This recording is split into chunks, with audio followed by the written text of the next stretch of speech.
Welcome to another episode of Pivotal Moments with Lolita.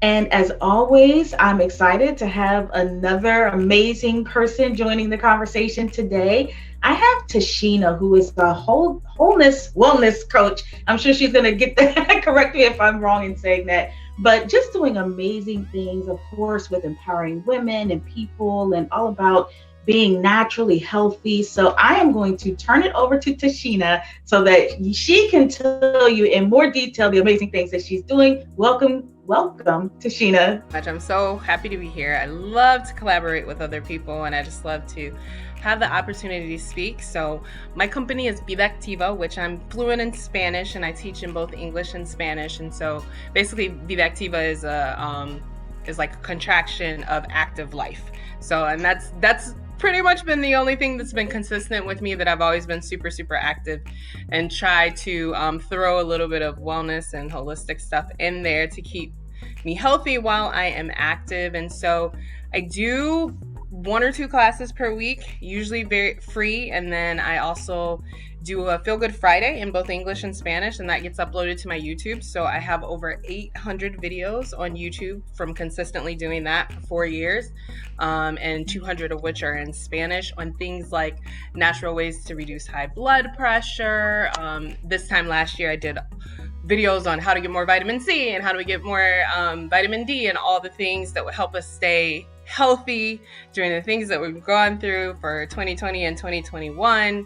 And then currently I'm just documenting a lot of my current journey as far as getting better emotionally well myself, working on some core wounds, and dealing with fibroids, thriving while I find natural solutions to the things that I'm experiencing with that. Wow. And I love it. And for those of you all who are watching, if you have not seen any of her videos, I strongly encourage you to do so because it's so informative. I've watched several of them and came away like, wow, I didn't know that, or that's such good information. So you definitely want to check that out.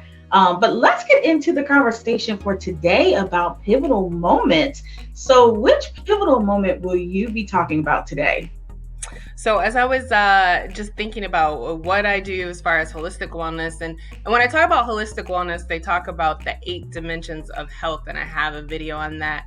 And so for me, that includes both emotional and mental, and there's some other things that you can, in addition to physical. And so I'm a holistic wellness and self-development coach. Like, those are the certifications that I have. But there were probably like 3 very pivotal moments. My first one was when I was 19 years old and I was in college, and I actually started to have flashbacks of the terrible childhood I had. So I'm very open. I tell people all the time I had horrible childhood, sexual, physical, and emotional abuse from the time I was like 5 years old. And it was so horrible that I blacked out my childhood. And so at 19, 20, I started to have flashbacks. I started to act out, had a really hard time. And I distinctly remember being in psychology class and hearing that my behavior was normal reactions to abnormal situations. And that gave me hope. And so I was in therapy for a little bit. I was on medication, but I didn't really like being on medication. So I had always been like a little bit into vitamins, and I have done track in high school. And so I on my own just started to look up a little bit of natural solutions. And I was only on a mild medication. I was on Paxil. And the reason I was on that is because I had been drinking too much at the time. And a lot of times that's what they suggest for you to, manage your emotions for a while. And so I don't have any biological dispositions, right? If you're bipolar, if you have some diagnosis, stay on medication. I would never tell anybody to not be on medication that needs to be on medication. I'm not a doctor, and I would never suggest that. But for me, I don't have a biological reason to be on medication. Therefore, I was able to start using things like St. John's wort and kava kava and natural things to balance my emotions, as well as make sure that I exercise on a regular basis and ate right. And so that was like the very start of where I was, my first pivotal moment. Wow, that is, just talking about, what you went through, and then having that moment where you realized like, okay, this is this is a normal reaction to what I went through. And I think in any type of trauma recovery, that piece right there is so key. Understanding that how you feel, how you're reacting is normal to what you went through. That's kind of half the battle, right? Absolutely. Absolutely. Absolutely.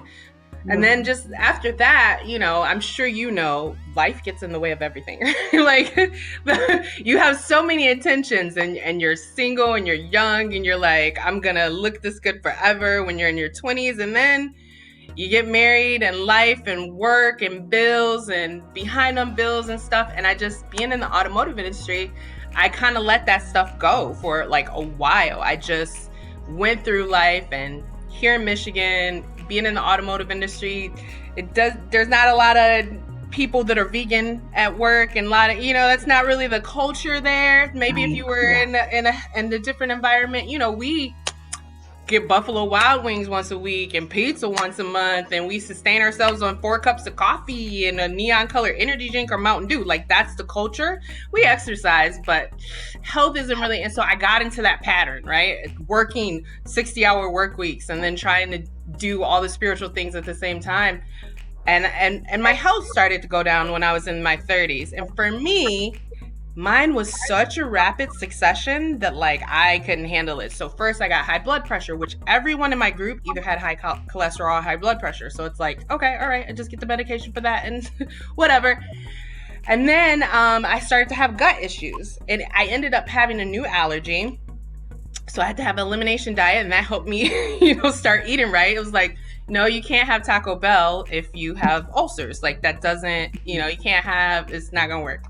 And then 6 months after that, I was in an accident, 2 accidents actually, in a period of 3 months. And so I had body pain from that. I ended up in physical therapy for my knee for that.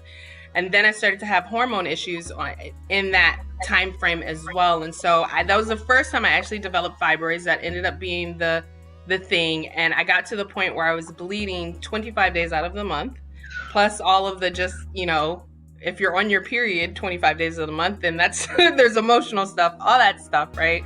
So I got to the fall of October 2014, and I was talking to everyone else in their 30s, and all of them had hormone issues. They all had body pain, and they all had something else going on. And I'm like, I don't think this is the way it's supposed to be. Why does everyone in their 30s feel like they're in their 50s? This doesn't make any sense. And so I wasn't exercising regularly at the time. I did a boot camp. I was out of town in September, Labor Day weekend, and I decided to do a 5-mile walk without training. And I was like, I have to change something. I got to start somewhere. So I did a 5-mile walk without training. That is just a little traditional thing up north. And then I joined a boot camp where I was going to lose 20 pounds in 6 weeks. Just to jumpstart my exercise. I bought a Wii U and started exercising on a Wii U regularly. And I started looking for natural solutions. I was just like, there's got to be some vitamins or some tinctures or something that can help me with my hormones and my mood and this, that, and the other. And then I actually stumbled upon essential oils and some related herbs and supplements. And my life was just radically changed. Like, there were things that helped me with the tension that I had. There were things that helped me balance my hormones. And there were things that helped me with food-based supplements that helped me have a lot of energy with the things that I was going through. And so that was when I started just like sharing more with other people in 2015, because I was like, wait a minute, I don't have to physically feel miserable. Like, there's stuff out there, even though I might have still had high blood pressure for a little bit until I worked that out, or even though I ended up having to have a minor surgery to remove the fibroids, I was able to get my iron levels up. I was able to function with energy. I was able to control my mood with natural things while I worked through whatever I needed to work through. Wow. And, a couple of things that I'm just so glad that you're sharing. First of all, just sharing the journey in itself. But I love that what you just said, because I think sometimes people think, that they have to do either or. Either they do the natural route or they don't, So I love that you're like, let them work hand in hand. This actually helped you and prepared you for the things that had to be done that were not the natural route, like you said, the surgery and what have you. So I am so glad that you shared that. Absolutely. You have to work with specialists. You have to get tested. Even now, I have fibroids again, and I'm working with specialists. But I'm changing my diet, and I'm doing all these things. And they actually put me on one medication to reduce the heavy bleeding, because I mean, I can't bleed myself to death, right? Like you have to go to the specialist, and you have to do the things but again, I'm thriving. Like I'm able to live my best life. I have no pain, and I have no, I'm thriving while I'm doing it because I'm using the natural things to support. Wow, wow. So when we talk about the pivotal moment, and we always talk about that thing that is of central importance that you kind of learn from the pivotal moment, right? That unchangeable thing, that everything must center around that. So what would you say you discovered in this process, in this pivotal moment? What would you just say that you discovered was that thing? The thing for me in each one of them, and even, I feel like I've had a more recent one, is that you have the capacity to get better. Like where you are today is never set in stone, right? Like, so I was drowning emotionally at 19 and feeling broken and feeling hopeless, and like, why did these things happen to me? And I was in class and was like, no. First of all, you're normal. This is how people react. Second of all, there's the reason why you react that way is because there's these psychological laws. And if you use those psychological laws in your favor, you can get better. And then the same thing in 2014, when I connected and started to get educated from other people and saw, no, I used to be here and now I'm here. So you can go here as well. And so like my last, like most recent pivotal moment was when we got into this situation right now. Like I actually in the end of 2016, my husband left unexpectedly, and I remained super, super busy. At the time, I had 2 brothers that were struggling with their emotional issues. I was supporting them. My business was taking off. I was doing all the things. I was still working, full time. I stayed super, super busy. And there were times that people would be like, don't you think you should slow down? Don't you think you... But that's my personality. I am a gregarious, extreme extrovert. I will always be a gregarious, extreme extrovert. And then in December of 2019, I had a friend that unexpectedly died. I didn't know. She was really private. And I found out that she died via Facebook from her kids. So that was a little bit devastating. And then in January, the very end of January, my maternal grandfather died. And then the end of February, my paternal grandfather died. And then I was like, okay, March, I'm going to do all the things. I'm going to do the self-care because I know how to do that. I'm going to go get a massage. I'm going to do all the things. We're going to heal. And the world shut down. And I was stuck at home by myself with my thoughts. And then I was one of the people in the automotive industry here, a lot of people, because the plants had to shut down, they had to, lay off some workers with reduced pay. It was the best situation ever because I didn't, my expenses went down and my pay went down a little bit, but it wasn't a worry for me. So from that standpoint, it was good, but I was stuck at home for the first time alone with my thoughts and by myself with not very much to do. And the first thing that I tried to do was to still ignore it. Like I would wake up and I would do all this education about holistic stuff, and I would go to bed at 2 a.m. and I tried to avoid my own thoughts for probably 3 or 4 weeks. But I was just extremely depressed. And at the beginning of it, it was just like, how am I here? Right? Like I'm already a holistic wellness coach. How am I this depressed? How is just sticking at home? Why is this so difficult just for me? But I didn't have time. I never took the time to process the negative things that happened in my divorce, why I chose a person that was emotionally abusive and then left me. I didn't have time I hadn't spent any time remembering what were my core wounds, what did I still have to fix. I didn't spend time thinking about, what did I really want to do when it came to my job. And so that was another pivotal moment. At It was a little bit of depressing, but because I had already done things before, I knew, you know what, you can get better. Like you don't have to stay here. It's not going to be, you're not going to feel like this all the time. And so I started actually learning even new techniques that I wasn't using before, like neuroscience techniques. Like there are very specific concentrated aromatherapy sessions that you can do with a practitioner that can help you reprogram. You know, it will give you your serotonin levels and endorphins, and you can reprogram. There are touch therapy techniques that you can do. There's music therapy. And so it just took my emotional knowledge of healing and wellness to a whole new level, because I had already learned in the past, you know what, you were here emotionally and you got better. You were here physically and you got better. There's always hope, and you can always get better as long as you get real with where you are and you're able to sit with that and then just start learning and start improving. Wow. You know, Tashena, there are so many people who I know who are watching this who are going to be able to relate to exactly what you're talking about. And, you know, this show itself was birthed because of exactly what you're talking about. All of a sudden, everybody was kind of stuck, and we had to figure it out, right? We were stuck with all the things that we ignored, all the, you know, challenges in relationships and ourselves. Like everybody was kind of faced with that same point in their life. And I love what you said, because again, that's what Pivotal Moments is really about, recognizing that you have been here before. It looked different, but you have been here before. So you have what it takes to get through where you are now. And that's exactly what you did. You took what you went through way back when, and you were like, you know what? I have the tools and resources to actually get through this. Absolutely. Absolutely.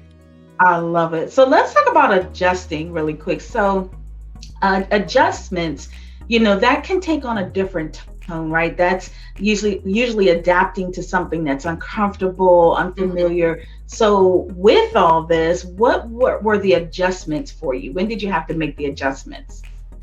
So I honestly had to reach out and get support.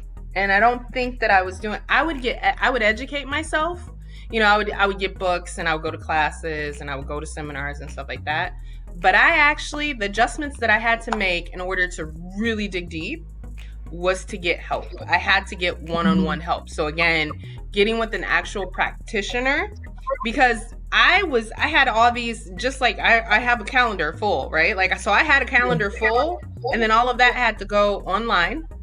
And then all of a sudden people said, oh, and I want you to talk about emotions, because we can't go to the park. Like, I don't need you to talk about extras. Like, I need you to talk about grief, because people are dying here in Detroit. I need you to talk about grief. And I was like, that's not what I do. Like, on my YouTube channel, I don't even have a channel for emotional wellness. It says mental wellness, because I was so uncomfortable talking about emotions at the time. And so I had to go to a one-on-one practitioner and say, hey, can you help me, like, actually talk about emotions? Because I had anxiety the first time I was supposed to teach about grief. Like, I just had 3 people die. Like, you want me to like teach about this without like having a nervous breakdown? How am I supposed to do that? And so my adjustments was understanding, like, and I post all the time, like, every coach needs a coach. Like, if you really want to go to the next level and you really want to help like hundreds of people, like, you need to make sure that you are plugged in and you're getting your own help. So that was probably the biggest adjustment that I made recently, understanding, and it's going to look different for everyone. Maybe you just have a accountability partner that you meet with once a week. Maybe you have a friend that is a coach that y'all can exchange services. Maybe you actually pay for stuff. I've paid for probably, I don't know, $5,000 worth of one-on-one coaching or group coaching or just different things, because that's what I needed to get emotionally well and to take me to the next level. So that's really the adjustment probably that I've made in this period to make sure that I just stay elevated the whole time. Wow. I just love the seat that I'm in, because, you know, and what people don't know who have not yet been in the conversation is that I tell people what we're going to talk about as far as the topics, but I never try to direct it because I want that, that goodness. I want to hear just like, because I'm receiving too. And Tashena, the things you have shared have just been so on point and so powerful. I just really appreciate your transparency. And as we come to the end of the conversation, what do you want to say directly to the viewers? What little golden nuggets do you want to leave, as if you haven't already dropped enough? What do you want to leave with those watching now? I mean, just to reiterate, like, you are enough in this moment and you have the tools to move forward, and what you're feeling today doesn't have to be your normal. Like, if you just dig in, ask for help, and do the work, you will look back a year from now and be amazed at where you can be. Awesome. Wow. Well, thank you so much. Of course, your information is there on the screen. Everyone, follow her, check her out in English and Spanish. Yes. And just again, Tashena, thank you so much for joining the conversation. This has been so encouraging and enlightening. And I definitely just look forward to seeing more of the things that you're doing, and the awareness and just emotional help and mental help and physical, all of it, right? Just the things that you're offering out there. So great job again on what you're doing. All right. Thanks so much. You're welcome. Well, once again, this has been another amazing Pivotal Moment. So as always, thank you for tuning in, and we will see you next time on Pivotal Moments with Lolita. Mm-hmm.